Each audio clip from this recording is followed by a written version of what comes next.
अस्सलाम वालेकुम जनाब। आज का हमारा व्लॉग है स्टूडेंट वीज़ा और उसके सारे प्रोसेस के बारे में। जी, ये जैन साहब हैं, अभी स्टूडेंट वीज़े पे आए हैं, तो आज इनसे गुफ्तगू करते हैं, पूछते हैं कि इनका स्टूडेंट वीज़े का क्या प्रोसीजर था। जी जैन भाई, बताएं ज़रा शुरू से कि कैसा रहा आपका स्टूडेंट वीज़े का प्रोसेस, कैसे यूनिवर्सिटी फाइंड की, कैसे वीज़ा लगवाया, थोड़ा बताएं हमें, ताकि लोगों की मदद जो हो सके जो आना चाहते हैं यहाँ पे इंग्लैंड में। जी, बिल्कुल। इसमें इस तरह से है कि स्टूडेंट वीज़ा आपको जो रिकमेंडेशन है, एक तो आप एफएससी के बाद, एफएससी इंटर के बाद आ सकते हैं बैचलर्स के लिए। यूके में बैचलर्स 3 साल का है और मास्टर्स 1 साल का है। लेकिन ज़्यादातर लोग जो रिकमेंड करते हैं कि आपको मास्टर्स के लिए आना चाहिए, क्योंकि 1 साल का है। उसमें ये एक रिक्वायरमेंट है, आपकी जो बैचलर्स की डिग्री है, 16 अच्छा, ईयर सबसे पहले एजुकेशन। हम ये बताएं कि एक बंदा जो पाकिस्तान से आना चाह रहा है, उसकी तलीम इंटरमीडिएट आई कम या एफ है, जी वो आ सकता है? जी, बिल्कुल, वो बैचलर्स में आ सकता है। बैचलर में आ सकता है। और जो बीए वाला वो तो डेफिनेटली आ ही सकता है। बीए वाला 14 ईयर यहाँ पे कंसिडर नहीं होता। अच्छा। उसके लिए भी उसको वो 3 साल वाला बैचलर ही लेना पड़ता है। अच्छा। एफएससी के लिए सम टाइम होता है कि वो कुछ स्टूडेंट्स को उनका मार्क्स देखते हुए या कुछ और उनके क्राइटेरिया वो देखते हुए उनको 1 साल का फाउंडेशन ईयर भी करवाते हैं, जिससे वो 4 साल का उनका कोर्स हो जाता है कंप्लीट। अच्छा, चले अब अपना बताएं, आपने ग्रेजुएशन की थी वहाँ से? जी, मेरी ग्रेजुएशन है, 16 एजुकेशन है। ओके। तो उसके बाद मैंने मास्टर्स आपने करना था। 4 साल वाला ग्रेजुएशन पाकिस्तान से जी किया? जी, बिल्कुल, टोटल अच्छा, 16 ठीक। ईयर एजुकेशन है। ओके। जी। तो उसके लिए जो रिक्वायरमेंट है बेसिकली, उसके लिए मेन रिक्वायरमेंट, एक तो पहली चीज़ होगी आपकी ग्रेजुएशन। उसके बाद आपका लैंग्वेज लैंग्वेज टेस्ट होता है, जो मेन रिक्वायरमेंट। इसमें आइल्स है, लैंग्वेज सर्ट है, ऑक्सफोर्ड, डेलिंगो, ये 3-4 टेस्ट अवेलेबल है। लेकिन इसमें ये है कि कुछ स्टूडेंट मैंने जो अपने तो साथ देखे हैं, वो पहले से कोई आइल्स दे रहा है, कोई कुछ दे रहा है, इस तरह से नहीं करना। मैं प्रोसेस के अंदर आपको बताता हूँ सारा। इसमें बेहतर है कि आप यूनिवर्सिटी खुद सेलेक्ट कर लें या किसी कंसल्टेंट के पास भी जा सकते हैं। मैंने कंसल्टेंट से किया था फैसलाबाद में। तो आप यूनिवर्सिटी सेलेक्ट कर लें या आप कंसल्टेंट के पास जाते हैं, तो आपको उनके पास इंफॉर्मेशन अवेलेबल होती है। आपको बता देंगे कि ये यूनिवर्सिटीज़ और ये कोर्सेज अवेलेबल हैं, इसमें जो आपको सूटेबल है, जिसमें आपको इंटरेस्ट है, वो सिलेक्ट कर लें। उस यूनिवर्सिटी को फिर ऑफ़र अप्लाई किया जाता है, जिसके बाद यूनिवर्सिटी आपको ऑफ़र लेटर सेंड करती है एडमिशन का। उस ऑफ़र लेटर में, जिसको कंडीशनल लेटर कहते हैं, उसमें कंडीशन लगाई जाती है कि ये आपने ये कंडीशंस पूरी करनी है एडमिशन के लिए। आपको एडमिशन ऑफर करते हैं, जैसे उसमें एक पासपोर्ट की कंडीशन होती है, उसके साथ आपकी डिग्री की कंडीशन होती है, और उसके बाद लैंग्वेज टेस्ट और फीस और बाकी फाइनेंशियल कंडीशंस होती हैं। ठीक है, तो आपने कौन सा लैंग्वेज टेस्ट किया था? मैंने लैंग्वेज सर्च दिया, काफ़ी इजी है। इसमें क्योंकि मेरी रिक्वायरमेंट थी, मेरे कोर्स की जो यूनिवर्सिटी ने रिक्वायरमेंट मांगी थी, उसमें IELTS 6.5 बैंक या language side B2 communicator level या डेलिंगो का एक टेस्ट था, वो भी एप्लीकेबल तो था। मैंने सबसे लैंग्वेज साइड आसान कौन सा है, तो इजीली जो बच्चे कर सकते हैं पाकिस्तान में? डेलिंगो भी इजी है। और लेकिन ये सुनने में आ रहा है डेलिंगो, ऑक्सफोर्ड और लैंग्वेज साइट, ये कुछ यूनिवर्सिटी अब उसको ख़त्म कर रहे हैं, अपने इसके अलाउड कोर्सेज से ख़त्म कर रहे हैं। लेकिन तो अभी लैंग्वेज चांस साइट है, अभी कर सकते हैं आप? अभी जनवरी इनटेक में तो कर सकते हैं। जनवरी 2023 में इनटेक आएगा। कुछ यूनिवर्सिटी का अक्टूबर में भी इनटेक आता है, अक्टूबर या नवंबर में, तो उसमें भी कर सकते हैं। लैंग्वेज सर्ट ये, उसमें ये होता है, जो B2 लेवल जो रिक्वायर होता है, वो IELTS 6.5 के इक्विवेलेंट होता है। और वो आप इजीली अपने घर पे बैठ के कंप्यूटर पे भी कर सकते हैं। एक नेचुरली एक स्टूडेंट पे प्रेशर होता है जब वो एग्जामिनेशन सेंटर में जाता है, ये आप घर पे बैठ के करते हैं तो बड़ा इजी होकर कर सकते हैं। मैंने उसमें स्पीकिंग में मेरे फुल मार्क्स थे 50 आउट ऑफ 50, मतलब इतना कोई मुश्किल नहीं है। मैंने इसकी सिर्फ 1 वीक तैयारी की होगी, 1 से 1.5 वीक तैयारी की होगी स्पीकिंग की। तो ये तैयारी किसी सेंटर से की थी या कैसे की? मैं जिन कंसल्टेंट से अप्लाई किया था, उन्हीं के पास ये फैसिलिटी अवेलेबल, उन्होंने टीचर्स हायर किए हुए हैं। अच्छा अच्छा। लेकिन वैसे भी अब अगर आप लैंग्वेज साइट की वेबसाइट पर जाएं, तो प्रैक्टिस पेपर 6 से 7 अवेलेबल है। अगर आप वही सॉल्व कर लेते हैं सारे टेस्ट, उससे मिलता जुलता ही आता है। हाँ, चलिए। ईजी है, इतना कोई टफ नहीं है। इसकी फ़ीस वगैरह कितनी है? इसकी फ़ीस वेरी करती है अकॉर्डिंग टू डॉलर रेट। तकरीबन 40 से 42,000 PKR के आसपास होती है। अच्छा अच्छा, अगर आप फर्स्ट टाइम नहीं क्लियर कर सकते तो नेक्स्ट टाइम आपको दोबारा फुल फी पे करनी पड़ेगी?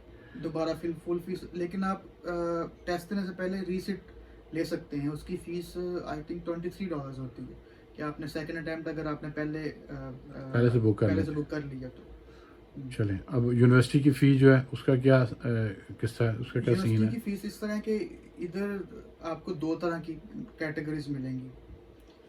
एक की जिनकी फ़ीस कम है, इनिशियल डिपॉज़िट कम है, उनकी फ़ीस टोटल फ़ीस ज़्यादा होगी। लाइक अगर कुछ यूनिवर्सिटियाँ आपसे £2000 इनिशियल तो ले लेती हैं, लेकिन उनकी टोटल फ़ीस 13, 14, 15,000 तक जाती है। अब कुछ यूनिवर्सिटीज़ ऐसी हैं जो आपसे तकरीबन 70% फ़ीस या 65% फ़ीस पहले लेती हैं, लेकिन उनकी फ़ीस फिर 10 से 11,000 पाउंड के दरमियान फॉल करती है। तो ये अब आप पे है कि आपने कौन सी यूनिवर्सिटी सेलेक्ट करनी है। दूसरी चीज़ ये है कि आपको यूनिवर्सिटी को एक प्रूफ देना होता है फाइनेंशियल, कि फाइनेंशियली आपको कोई प्रॉब्लम नहीं है, आप फ़ीस और यहाँ पे स्टे अफोर्ड कर सकते हैं। अगर आप कम फीस वाली यूनिवर्सिटी सेलेक्ट करते हैं तो डेफिनेटली आपको बैंक स्टेटमेंट अब ज़्यादा आपको चाहिए होती है। यानी कम, अगर एक यूनिवर्सिटी 11,000 पाउंड फीस मांग रही है तो उसके लिए कितनी बैंक स्टेटमेंट रिक्वायर है आपको? लेट्स सपोज एक यूनिवर्सिटी की टोटल फीस 10 आपकी कोर्स की 10,000 पाउंड है। ठीक है, आपने 6,000 इनिशियली जमा करवा दी। पहले पे कर दी है, ठीक है, आपका बाकी 4,000 पाउंड है। ठीक है। आपका 4,000 plus 7,605 pound, 7,605 pound plus 4,000 pound, इसका इक्विवेलेंट अमाउंट बैंक में आपने होनी अपने चाहिए। पीकेआर में बैंक में आपके अकाउंट में होनी चाहिए। तो ये पाकिस्तानी कितनी होगी आज के? लाइक 250 का अगर पाउंड है तो 250 अभी चेक करना तकरीबन पड़ेगा। 20-22 लाख की हाँ, स्टेटमेंट होनी चाहिए आपकी। मतलब इसके इक्विवेलेंट ये क्योंकि वेरी करता है, इसके लिए रेट जो है आपने ये याद रखना है। oanda.com एक साइट है करेंसी कन्वर्जन की, एम्बेसी उधर से चेक करती है। अच्छा, रफली आप कैसे, आपको 20 से 22 लाख पाक रुपीज़ की, पाकिस्तान रुपीज़ की अभी हम आपके स्टेटमेंट कैलकुलेट होनी कर चाहिए। लेते हैं अगर आप कहें तो। चलें देख लें। अभी हम ये कैलकुलेटर से देख लेते हैं। अगर जिनकी 10,000 के करीब फीस है, उनकी रिमेनिंग 4,000 है, तो आज के रेट पे अगर 245 के करीब रेट है, जी 245 रफली लगा दें, 240 लगा लें क्योंकि पाउंड के नीचे जा रहा है। तकरीबन 27,85,000, 27 लाख पाक रुपीज़ आपके 28 अकाउंट, लाख के करीब 28 लाख 27 लाख की आपकी स्टेटमेंट होनी चाहिए। Bank statement. इसलिए इसके लिए रिकमेंडेशन ये है कि आप सेविंग अकाउंट अलग खोल लें, उसमें ट्रांजैक्शंस ना हो जिसके अंदर। उसका ये है कि अगर आपकी बिग अमाउंट्स आती हैं तो definitely you have to provide money trail के ये क्यों है और कहाँ ये से सेविंग अकाउंट में होने चाहिए। कोई भी हो सकता है, लेकिन ये रिकमेंड यही करते हैं कि अलग से एक सेविंग अकाउंट ओपन कर लें, ओके। वो आप एक सेविंग भी हो जाएगी, क्योंकि डेफिनेटली आपने बात और ये यहाँ पे कितनी लेके आना है। पुरानी, उन्हें 6 मंथ ओल्ड चाहिए, 3 मंथ, या इसमें कैसे हो थोड़ा सा सकता है? ये थोड़ी सी कंफ्यूजन हो जाती है स्टेटमेंट के ट्रांजैक्शंस हों, लेकिन इसमें आपको अवेलेबल बैलेंस चाहिए। ये आपके अकाउंट में बैलेंस अवेलेबल होना चाहिए फॉर 28 डेज मिनिमम। ये वीज़ा अप्लाई करने की कंडीशन है। यानी जब आप वीज़ा अप्लाई कर रहे हैं तो उससे 28 डेज और 1 माह पुराना वो बैलेंस स्टेटमेंट होना चाहिए। बिल्कुल होना चाहिए ऐसे। कुछ लोग होता है कहते हैं ये 6 माह तक आपके अकाउंट में ये होने चाहिए पैसे, 3 माह तक ये पैसे अकाउंट में होने चाहिए, तो ऐसी बात नहीं है। यूके वीआई की अभी ये रिक्वायरमेंट है कि 28 डेज के बाद आप कर सकते हैं। यानी जो आप लाइक 28 लाख रुपया 1 माह से आपके अकाउंट में होना चाहिए, बिल्कुल तो वो फिर आप उसके लिए आप एलिजिबल हैं कि उस स्टेटमेंट को आप अपने एप्लीकेशन के साथ नथी कर सकें। एप्लीकेशन के साथ आप अटैच कर सकते हैं। ठीक है। उसके अंदर हम रिक्वायरमेंट की बात कर रहे थे, आपको ऑफर लेटर आ गया है, आपने अब उनकी कंडीशंस पूरी करनी है। ठीक। उसमें आपको वो बताएंगे आपने कौन सा लैंग्वेज टेस्ट देना, उनकी वेबसाइट पे भी अवेलेबल होता है और उनके ऑफर लेटर पे भी। आप तैयारी अपनी रखें, आइल्स और लैंग्वेज सर्ट वगैरह जो भी टेस्ट है तकरीबन एक ही वो पैटर्न पे होता है। आइल्स इसमें सबसे ज़रा मुश्किल है, टफ है, लेकिन तैयारी वही है सबकी। 4 मॉड्यूल्स हैं, वो आपने देना है। उसके बाद जो नेक्स्ट स्टेप होता है वो फीस जमा इंटरव्यू का होता है, यूनिवर्सिटी के इंटरव्यू का होता है। क्रेडिबिलिटी इंटरव्यू कहते हैं इसको। यूनिवर्सिटी आपका इंटरव्यू लेती है ये जज करने के लिए बेसिकली कि आप जेन्युइन स्टूडेंट हैं या नहीं हैं। उसमें आपसे डिफरेंट क्वेश्चन हो सकते हैं, आपके कोर्स के बारे में हो सकते हैं, आपके बैकग्राउंड के बारे में, आपके एक्सपीरियंस, आपके एजुकेशन के बारे में हो सकते हैं। ओके, उसके बाद आपके वो फ्यूचर प्लान्स के बारे में पूछ सकते हैं। मीन्स उन्होंने ये मेक श्योर करना है कि आप अपनी स्टडी कंप्लीट करके आप वापस अपनी कंट्री में ट्रैवल कर सकेंगे। वो टेस्ट जो होता है, वो जो इंटरव्यू होता है, कैसे आप घर पे देते हैं या वो कंसल्टेंट के पास जाके बैठ के कैसे करते ये हैं? आपकी अपनी चॉइस है, ये ऑनलाइन होना है। अब जहाँ मर्जी बैठ के हाँ दे जी, लें। आप जहाँ मर्जी बैठ के, इसमें आपने मेक श्योर करना है कि रूम में कोई नहीं है। अब लैंग्वेज टेस्ट भी जो है, अगर आप ऑनलाइन दे रहे हैं, रूम में कोई कोई ना आए, पहली बात आपने लॉक करके बैठना है, वो चेक भी करते हैं। दूसरा, इंटरनेट आपका अच्छा होना चाहिए। लाइक अगर आप 15 Mbps तक अगर आप कनेक्शन लगा लें, या 4G अगर अच्छा हो, उसमें इंटरप्ट ना हो, तो वो ज़्यादा बेहतर है। अगर इंटरप्ट हो जाए तो रीशेड्यूल कर देते हैं, लेकिन उसमें आपका अपना टाइम ही वेस्ट होता है। वेस्ट होता है। ठीक है, अच्छा, अब आपका इंटरव्यू हो गया यूनिवर्सिटी का, उसके हाँ, बाद व्हाट नेक्स्ट ना? यूनिवर्सिटी आपको उसके रिस्पॉन्स देती है कि आपका इंटरव्यू अगर क्लियर है, तो कुछ यूनिवर्सिटियाँ आपको, कुछ का रिस्पॉन्स फास्ट है। जैसे मैं बीपीपी यूनिवर्सिटी में एडमिशन लिया, इनका रिस्पॉन्स टाइम काफ़ी अच्छा है। ये जल्दी, लाइक 1 वीक से 10 डेज के अंदर अंदर आपको रिस्पॉन्स दे देते हैं आपके इंटरव्यू के बाद। ठीक। कुछ टाइम लगाती हैं यूनिवर्सिटियाँ, लेकिन आपने यूनिवर्सिटी से इन टच रहना, मेल से। अगर तो कंसल्टेंट के थ्रू जा रहे हैं, वो आपको वो भी गाइड कर देगा। लेकिन फिर भी कंसल्टेंट के थ्रू भी जा रहे हैं, फिर भी आपने हर एक प्रोसेस को खुद भी स्टडी करना है। सारा मटेरियल ऑनलाइन अवेलेबल है, खुद भी स्टडी करना है। और बाकी उससे आपने खुद थॉरली गुजरना है। सब कुछ कंसल्टेंट पे नहीं छोड़ना। खुद भी आपको पता, क्योंकि एंड फ्यूचर आपका है। तो जो भी स्टूडेंट कर रहा है, उसका उसका फिर टाइम वेस्ट होता है। अच्छा, अपने यूनिवर्सिटी में आपका एडमिशन अप्रूव हो गया, आपको लेटर आ गया फाइनली। जी। अब जो अपने अप्लाई करना है वीज़ा के लिए, उसकी क्या स्टोरी है, क्या सीन है उससे उसका? पहले कि ये कि पहले आपको फीस जमा करवानी है, इनिशियल फीस, इनिशियल डिपॉजिट जमा करवाना है। वो कितना करंटली क्या उनका यूके एम्बेसी का हर पाकिस्तान में है? ये यूनिवर्सिटी क्या है, अच्छा। कुछ यूनिवर्सिटियाँ 2000 पाउंड भी स्टार्टिंग में ले लेती हैं। ठीक है, उनकी वजह से अच्छा, पहले बात यूनिवर्सिटी करते की हैं। फ़ीस की बात कर रहे हैं यूनिवर्सिटी की फ़ीस की अभी? बात ओके करें, ओके। उसके नेक्स्ट स्टेप यूनिवर्सिटी की फ़ीस है। इसमें बेहतर तो ये है कि आप बैंक के थ्रू करवाएं। कुछ चार्जेस होते हैं बैंक के, लेकिन वो एक पूरा लीगल प्रोसेस में आ जाता है। आप क्लेम कर सकते हैं, कुछ भी कर सकते हैं। हाँ, अगर कोई प्रॉब्लम होता है बाद में, वो यूनिवर्सिटी फ़ीस वापस वो डेफिनेटली करती है।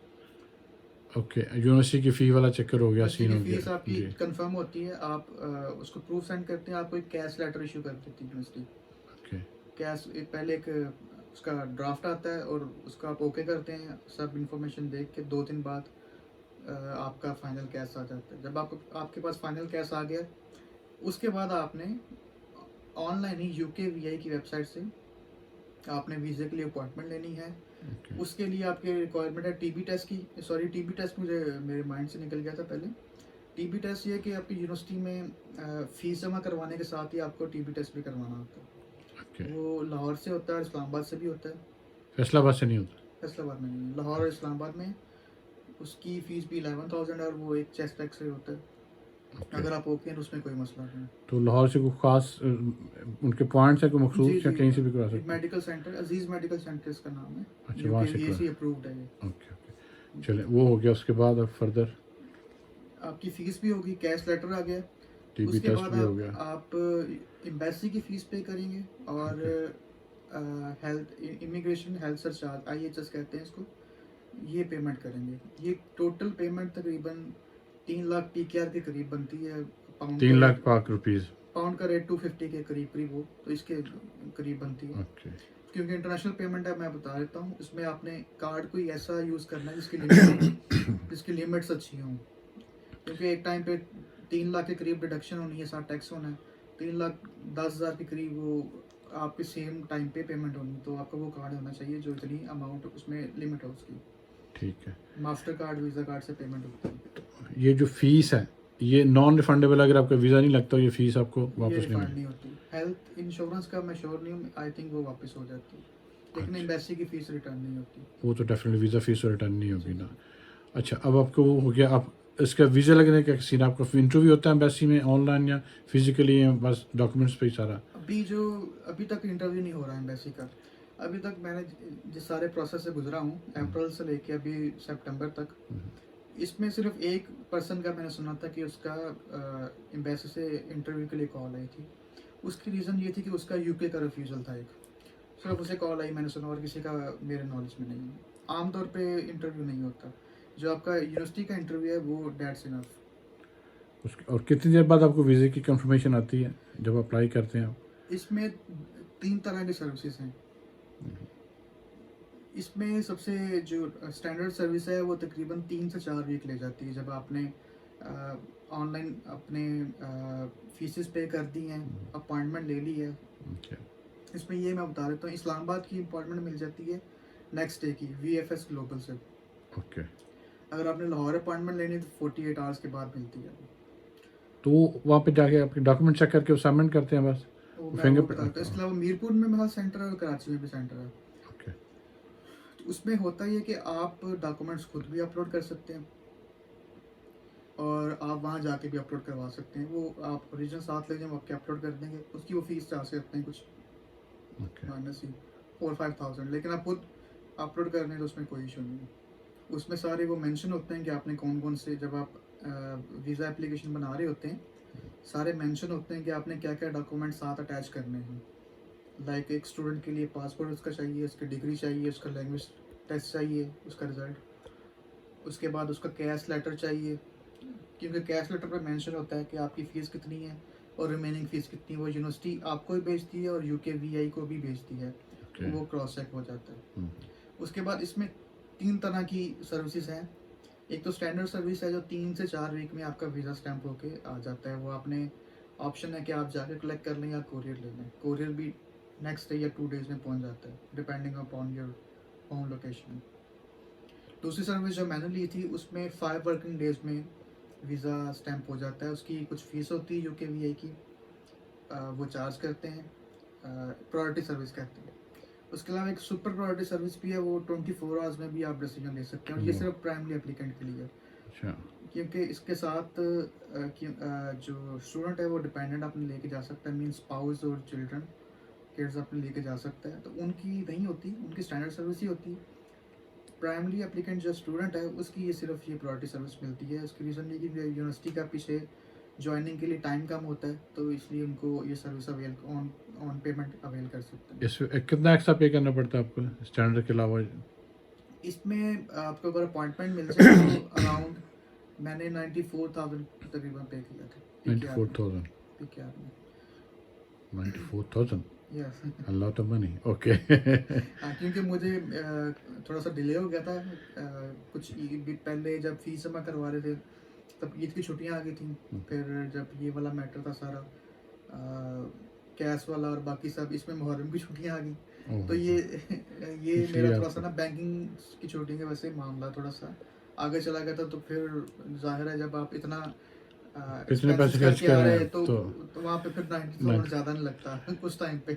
तो उसके बाद आपको वीज़ा मिल गया उसके बाद मैंने 7 को अप्लाई किया था। 7 को मेरी 7th of September September. Okay this year 2022 में। 2022 मैंने अप्लाई किया था और मेरा वीज़ा जो स्टैंप हुआ है वो 16 सितंबर का हुआ है। लेकिन ये 13 को डिसीजन हो गया हुआ था। मेरा डॉक्यूमेंट 13 को यहाँ पे जो मुझे बाद में मिले वो प्रूफ थे। तो आपको वीज़ा कब, पासपोर्ट कब रिसीव हुआ? मुझे वेरी नेक्स्ट डे कोरियर से पासपोर्ट मिल गया था। अच्छा अच्छा, चलिए दैट्स गुड। फिर टिकट आपने ली? टिकट का बहुत प्रॉब्लम चल रहा था पाकिस्तान में, क्योंकि सितंबर इनटेक था। तो एक मेरा जानने वाला 3.5 लाख की टिकट बाय करके आया, कनेक्टिंग फ़्लाइट लेके आया। तो जब मैंने टिकट का फाइंड आउट करना शुरू किया तो मुझे पहली टिकट मिली 2,89,000 की, 2,89,000 की। तो आई वाज लाइक कि यार 3.5 लाख से तो बहुत बेहतर है ये। तो उसको लेकिन फिर थोड़ा सा वो 29 सितंबर की थी। लेकिन वो इसी तरह की इधर से पूछो उधर से पूछो इन्फॉर्मेशन वो मिस कर लेते गई। वो मिस हो गई। ओके नेक्स्ट टिकट 30 सितंबर की 2,10,000 की थाट की थी। अच्छा तो मैंने कहा यार ये तो बड़ा अच्छा रेट है 2,10,000, क्योंकि एक मुझसे पहले 3.5 में जा चुका था। राइट, तो वो भी मुझे फिर किसी ने बताया कि मैं डायरेक्ट हो जाती है 1,90,000 की। तो आई वाज लाइक कि मैं फिर डायरेक्ट क्यों ना जाऊँ, मैं कनेक्टिंग पे क्यों ना जाऊँ। लेकिन वो भी टिकट मिस होने के बाद मुझे पता चला कि वो जो डायरेक्ट फ़्लाइट है वो सितंबर के एंड पे नहीं, अक्टूबर के एंड पे अवेलेबल है। वो भी मिस होगी। फिर उसके बाद टिकट्स अगर कोई सर्च कर रहा है तो रात को जब आप बैठ के टिकट सर्च करें पाकिस्तान में 3-4 बजे, उस टाइम आपको लाजमी टिकट कोई ना कोई ऐसी सस्ती मिल जाती है। उसमें होता है कोई कैंसिलेशन में चली जाती है, अच्छा कोई डेट आगे करवा रहा है तो उसकी जो स्लॉट खाली हुई है अगर वो कहीं कहीं पे मिल गई आपको तो आपको फिर उसी रेट पे मिलेगी। तो मुझे काफ़ी अच्छे रीजनेबल रेट पे एमिरेट्स की फ़्लाइट थी, सियालकोट से मैंने ली अच्छा, थी। सियालकोट से आए इन फैसलाबाद से सियालकोट गए, हाँ बाई रोड पे सियालकोट से लेके आप हाँ आए? जी, ठीक। सियालकोट गए। उधर कुछ दोस्त भी थे, उनकी तरफ भी थोड़ा रुके उधर। यानी धापता शापता हाँ जी, खाने लंदन जा खाना रहा है, मुंडा लंदन जा रहा है। जी ओके जी जी बिल्कुल ऐसे ही ओके, था। That's good. तो उसमें ये था कि मेरी फ़्लाइट थी सुबह 10 बजे। हमें जो उन्होंने टाइम दिया था सुबह 7 बजे का था एंट्री का। चेक इन होने के लिए। तो वो कुछ थोड़े से आपको पता पाकिस्तान में ज़रा इजी हो जाता है अगर आप किसी किसी को थोड़ा सा जानते हैं। हाँ तो हमारे वो ज़्यादा सिक्योरिटी चेक्स हुए, एफआई से चेक हुआ। ओके, फिर वो नारकोटिक्स का, कस्टम का, ये सारे चेक होने के बाद हम आगे एयरलाइन के काउंटर पे पहुंचे। तो उसमें सबसे पहले आपकी टिकट्स वगैरह, बोर्डिंग पास आपको इशू होता है। सामान जो आपने लगेज करवाना है बुक, वो बुक हो जाता है। उसके बाद लाउंज में ज़्यादा वेट नहीं करना पड़ा हमें, बस टाइम पे पहुंचे थे। उसके पहले एफआई का चेक होता है जो आपके पाकिस्तान से एग्जिट के स्टैंप लगाता है। ओके आपके डॉक्यूमेंट्स पे चेक करते हैं, वो आपसे क्वेश्चनिंग कर सकते हैं कि आप कहाँ जा रहे हैं, क्यों जा रहे हैं। डेफिनेटली जो ओरिजिनल जेन्युइन स्टूडेंट है उसको तो इसका कोई प्रॉब्लम नहीं होगा, वो इजीली आंसर कर सकता है। उस जो वो फ्लाइट एमरेट्स की थी, एमरेट्स दुबई, और आगे कनेक्शन था दुबई से हिथ्रो। लंदन। दुबई में कोई इशू तो नहीं होता आपको किसी किस्म का? दुबई में अब क्योंकि समटाइम्स कुछ अब आगे ऑफिसर पे डिपेंड करता है कि वो किस मूड में खड़ा हुआ है, क्या कर रहा है। अच्छा ठीक है, उसमें ये हुआ था कि जिस टर्मिनल पे हम उतरे थे उससे दूर था काफ़ी टर्मिनल। हमें वो ट्रेन दुबई एयरपोर्ट पे है, वो यूज़ की थी हमने टर्मिनल पे जाने के लिए। वहाँ एक ड्यूटी फ्री शॉप भी काफ़ी अच्छी है, काफ़ी। तो हमने कुछ इतना टाइम था, मतलब मेरी बहुत जल्दी फ़्लाइट थी, 1 घंटा 50 मिनट का कनेक्शन था। तो कुछ नहीं तो कर सकते। तो वो डेफिनेटली हमें आधा घंटा पहले उधर चेक इन करना होता है। हार्डली बस एक प्लेन से उतर के दूसरे तक जाएंगे तो तो टाइम हाँ, हो वो जाएगा। टिकट चेक इन मेरा सियालकोट से ही हो गया था। डबल बोर्डिंग सियालकोट से हो डबल, गई हाँ थी? जी, जी उधर जी। से हो गई थी। और जैसे ही मैं उधर से हम प्लेन से उतर के ट्रेन लेके दूसरे टर्मिनल पे हैं, तो वो तकरीबन फ़्लाइट अनाउंस हो चुकी थी कि आप चेक इन कर सकते हैं आगे आगे फ़्लाइट के लिए, नेक्स्ट फ़्लाइट के लिए। तो उधर सिर्फ ये था कि सिक्योरिटी चेक था थोड़ा सा। बस वही उन्होंने था। मेरा बैग चेक किया जो मेरे हैंड में था, शूज़ चेक किए, शूज़ उसके अलावा कहीं चेक नहीं हुए, सिर्फ वहीं पे चेक हुआ। ओके। ये थोड़ा सा एक डिफरेंस सा था। और जब हीथ्रो आके लैंड किया तो हीथ्रो वालों ने क्या पूछा आपसे? अच्छा, ये फ़्लाइट बहुत लंबी लगी मुझे, 7.5 घंटे की फ़्लाइट। तो मुझे इधर आके पता चला कि तुर्किश एयरलाइन की अगर से उधर से आए तो कनेक्शन 3+3 घंटे जी जी, बहुत ज़्यादा ईजी तुर्किश हो जाता शॉर्ट है। पड़ती थोड़ी सी, मुझे वो पता है उसका। अगली बार मैं वो लेके ट्रायल ज़रूर करूँगा। तो हीथ्रो में ये है कि एक और चीज़ है कि आप जैसे ही पहुँचे हैं तो आपके पास थोड़ा सा एयरपोर्ट से बाहर आने के लिए थोड़ा सा हैंड कैरी में 1-2 कुछ रख लें, अपर कुछ पहनने के लिए, क्योंकि थोड़ा सा जैसे ही टेम्परेचर चेंज होता है, कुछ कुछ लोग होते हैं जिनको ठंड लग सकती है।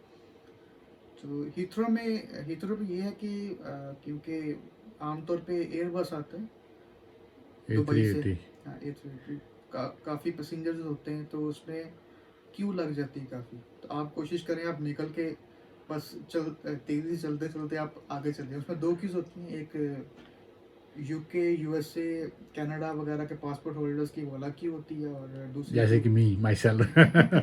ओके दूसरी जो होती है वो ऑल अदर पासपोर्ट। तो जी। उसमें वो काफ़ी लंबी क्यू होती है। उसमें ये है कि 3 से 4 ऑफिसर्स ही बैठे होते हैं। तो यूजुअली वो क्वेश्चनिंग कर सकते हैं कि आप कहाँ से आ रहे हैं, क्यों आ रहे हैं।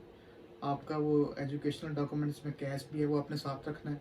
बैंक स्टेटमेंट भी जो आपसे मांग सकते हैं कि आप कि आपने फाइनेंशियल नीड्स यहाँ पे कैसे पूरी करेंगे, ठीक। वही मांग सकते हैं। पैसे लेकिन चेक कर मुझसे सकते हैं आपके पास कितने पैसे हैं आपके पैसे पास? पूछ सकते हैं कि आपके पास कितने हैं। तो बहुत ज़्यादा भी नहीं होने चाहिए, ना बहुत कम होने चाहिए। 1,000 से 1,500 लाजमी होना चाहिए। 1000 पाउंड तक होना चाहिए 1000 आपके से 1500 लाजमी होना चाहिए, वरना वो फिर पास। ये उनको होता है कि प्रॉब्लम हो आप कैसे सकती है। सर्वाइव करेंगे फ़ौरन। उसके बाद आपको ये भी पता होना चाहिए कि आपने आते ही जाना कहाँ पे है। इसके लिए आप कुछ वेबसाइट्स हैं जैसे amberstudent.com है, कुछ जहाँ पे आप बुकिंग कर सकते हैं। 1 वीक की पर वीक होती है इसमें, पर वीक बुकिंग कर सकते हैं। बाकी उसके अंदर रह के आप कोई ना कोई सर्च कर सकते हैं। अकोमोडेशन का थोड़ा प्रॉब्लम है क्योंकि अचानक से काफ़ी सारे स्टूडेंट्स आ रहे होते हैं, पाकिस्तान से, इंडिया से, बांग्लादेश से, काफ़ी सारे आ रहे होते हैं। तो उसमें थोड़ा सा प्रॉब्लम हो सकता है। अगर आप पहले बुकिंग कर लें, इधर से पेमेंट कर दें कार्ड्स वगैरह से, तो आपकी कम से कम 1 वीक के लिए आपकी एक रूफ सिक्योर हो जाती है। या आपके कोई दोस्त जाके हैं, रहना कहाँ पे? जैसे मैं आपके पास हाँ, तो वो भी एक बहुत हेल्पफुल रहता है, क्योंकि आपको जानने वाला आपको लेने आ जाए एयरपोर्ट से। बेशक। तो उसमें आपके पास एड्रेस लाजमी होना चाहिए कोई, कि आपने कहाँ वो जाना पूछ है। सकते हैं कि आप पूछ कहाँ सकते हैं कि आपने कहाँ जाना है इमीडिएटली। और तो दूसरे ही आपसे वो कोर्स के बारे में पूछते हैं। अगर सस्पिशियस हो जाए तो फिर वो ज़रा डिटेल आप यूनिवर्सिटी को चेक करते हैं, फिर दो दिन चेक करते हैं। अदरवाइज मेरे से तो उन्होंने जस्ट कोर्स का नाम पूछा था, और मेरा कैश लेटर भी वैसे चेक नहीं करना चाह रहा था, मैंने दिखा दिया था उसे। उनका देख ला मामा आपके पास- सारा कुछ जेन्युइन है मेरे हाँ, पास। हाँ जी। तो Okay. जस्ट वो आपके वो स्टैम्प करते हैं वीज़ा इमिग्रेशन का, कि आपको अलाउ हो गए। वो आप उसके साथ ही बाहर निकले, अपना लगेज लें, और आप you are free to go. अब जॉब्स की अपॉर्चुनिटी के बारे में हम, ये वीडियो काफ़ी लंबी हो गई है। अब यूनिवर्सिटी में कैसे गए वो इसके बाद एक छोटा सा स्टेप जी। जॉब्स के, क्योंकि वो बात लंबी हो जाएगी, वो हम मेरे ख्याल में एक नेक्स्ट और एक वीडियो करेंगे एक उसके छोटा सा बीच में एक और है, कि आते ही आप कोशिश करें आप पहुंच जाएं, अगले दिन आप के पास एक वीज़ा कंफर्मेशन लेटर होता है, BRP लेटर कहते हैं। अगर सम टाइम होता है, मैं ये बताना भूल गया, कभी कभी वो नहीं आता, तो आपको एम्बेसी को वो ईमेल करके मंगवाना पड़ता है, ओके। और वो आपको सॉफ्ट फॉर्म में आ जाता है। उसके ऊपर ही आपका एक पोस्ट ऑफिस का एड्रेस मेंशन होता है, कि आप यहाँ जाके लंदन का, यानी यूनिवर्सिटी के करीब यूनिवर्सिटी के करीब होगा, जिस जगह आपकी यूनिवर्सिटी होगी। तो वहाँ से जाके अपने वो कार्ड कलेक्ट करना। BRP कार्ड होता है, रेजिडेंस परमिट होता है इन शॉर्ट आपका, कि आप लीगली यहाँ पे स्टे कर सकते हैं। कहाँ पे है, दिखाएं जरा। मेरे पास बिल्कुल है। बस थोड़ा सा दिखा देंगे वो किस तरह का होता है। ये बिल्कुल जैसे रेजिडेंस का कार्ड होता है, जैसे हमारा CNSE होता है पाकिस्तान में, तो इस तरह से ये परमिट होता है, रेजिडेंस परमिट, कि आपको ये अलाउ बस इस तरह है। के, ठीक है जी। हाँ, जी, इसमें होता है। आपकी सारी डिटेल ऊपर लिखी हुई है, ID की तरह आपका रेजिडेंस परमिट ऊपर लिखा हुआ है। बस ठीक है, इनफ हो गया, इतना सा पता चल गया ये हाँ। कार्ड है। तो ये आपने सबसे पहले ये कलेक्ट करना है, इसके बगैर आप कुछ भी नहीं कर सकते। इसके बाद फिर आपका NI नंबर अप्लाई होगा, फिर बिल्कुल, ड्राइविंग इसके का फौरन होगा। बाद आप NI नंबर, और उसके बाद यूनिवर्सिटी से आपकी जो एनरोलमेंट है वो इसी के बाद पूरी होगी। इस कार्ड के आप यूनिवर्सिटी को प्रेजेंट करेंगे। चले, यूनिवर्सिटी को ये कार्ड प्रेजेंट करना है, और अपना जो आपकी स्टैंप लगी है पासपोर्ट पे वो दिखानी, वो वाला पेज उनको चाहिए होता है, और उसके बाद आपकी यूनिवर्सिटी की रजिस्ट्रेशन भी कंप्लीट है। अब मैं अपने सुनने वालों को ये बता दूं कि जॉब्स की अपॉर्चुनिटी आजकल यहाँ पे बहुत ज़्यादा है। मैं ये भी मरानी जॉब इंशाल्लाह बहुत है यहाँ पे। अल्लाह ताला आसानी फरमाएगा। अभी तो 2-4 दिनों से आए को जॉब मिल जाएगी। जो आना चाह रहे हैं आजकल मैं उनको बता दूं कि जॉब बहुत है यहाँ पे, वर्कर की काफ़ी शॉर्टेज है। अगर आपके पास एजुकेशन है, आप यहाँ पे आना चाहते हैं, आजकल बहुत लकी टाइम है, आप आ सकते हैं। जॉब्स के हवाले से क्या सीन है, क्या अपॉर्चुनिटीज़ हैं, और यहाँ पे सेटलमेंट का क्या सीन है, वो अपने नेक्स्ट वीडियो में बताएंगे। और अगर आप इस हवाले से कोई क्वेश्चन करना चाहें तो कमेंट सेक्शन में अपने क्वेश्चन छोड़िएगा, इंशाल्लाह हम उसके बारे में ज़रूर आपको बताएंगे। और अपनी दुआ में याद रखिएगा, हमारे चैनल को सब्सक्राइब करना, लाइक करना ना भूलिएगा। मिलेंगे अपनी नेक्स्ट वीडियो में जॉब्स की अपॉर्चुनिटी के बारे में, कि जॉब्स के क्या सीन है यहाँ पे। टिल देन, अल्लाह हाफ़िज़, अस्सलाम वालेकुम।